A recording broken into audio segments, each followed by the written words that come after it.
김동연 지사의 헛발질이 갈 길 바쁜 경기도를 옥죄고 있다. 사사건건 트집잡는 통해 수도권 협치는 물 건너간 지 오래다. 지난해 7월 개인 SNS로 행정구역과 당리 당략을 넘어선 협치를 약속했지만 한결같은 언행 불일치는 여전하다. GTX-A 개통 기념식이 열린 지난 29일은 경기도의 역사적인 날이었다. 2009년 김문수 전 경기도지사가 최초 제안한 지하 40m 대도심의 고속철이 현실이 되는 뜻깊은 자리였다. 15년 만에 결실해 김문수 전 지사도 기념 시위에 참석해 자리를 빛냈다. 하지만 GTX 개통을 도민과 함께 대단히 기쁘게 생각한다는 김동연 지사는 그 자리에 없었다. 그날 오후에 자체 현장 점검을 실시한다며 동탄역을 방문했다. 이런 아울러 일정은 어떤 이유였을까? 행사 주최 측인 국가철도공단은 일찍이 경기도의 기념식 참석 여부를 확인했다. 이에 김동연 지사는 참석하겠다는 의지를 밝혔다. 하지만 행사 3일 전 돌연 공단 측에 불참을 통보했습니다. 갑작스런 참석 번복에 경기도 변명은 구차하기 그지없습니다.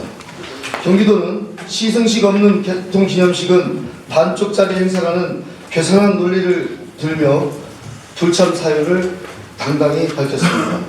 하지만 정작 행사를 기획한 국토부나 국가철도공단은 측에 따르면 개통기념식 이후 진행된 GTX 열차 시승식은 애당초 김동연 지사를 포함한 주요 초청 인사의 참석이 거론된 적이 없었습니다.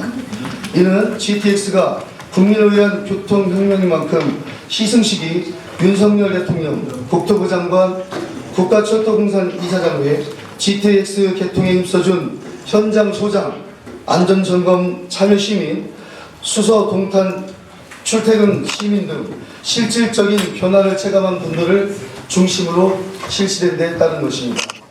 이 취지를 알기에 김문수 전 지사, 오세훈 서울특별시장 등 다른 대빈들은 시승식에 참여 여부와 관계없이 기념식에 참석했습니다. GTX는 처음부터 경기도가 제안해 현실화되었습니다. 앞으로도 도민들이 제일 큰 혜택을 보고 이로 인해 삶의 질이 높아질 것임은 자명합니다. 결국 이번 GTX 개통은 도민이 가장 기쁨을 노려야 함에도 마땅합니다. 하지만 도민을 대표해야 할 도지사는 사사로운 감정을 앞세워 1,400만 도민의 기회를 박탈했습니다. 김동연 패싱이 아니라 김동연 셀프 패싱인 셈이고 나아가 도민들까지 패싱 대상으로 전락시킨 셈입니다.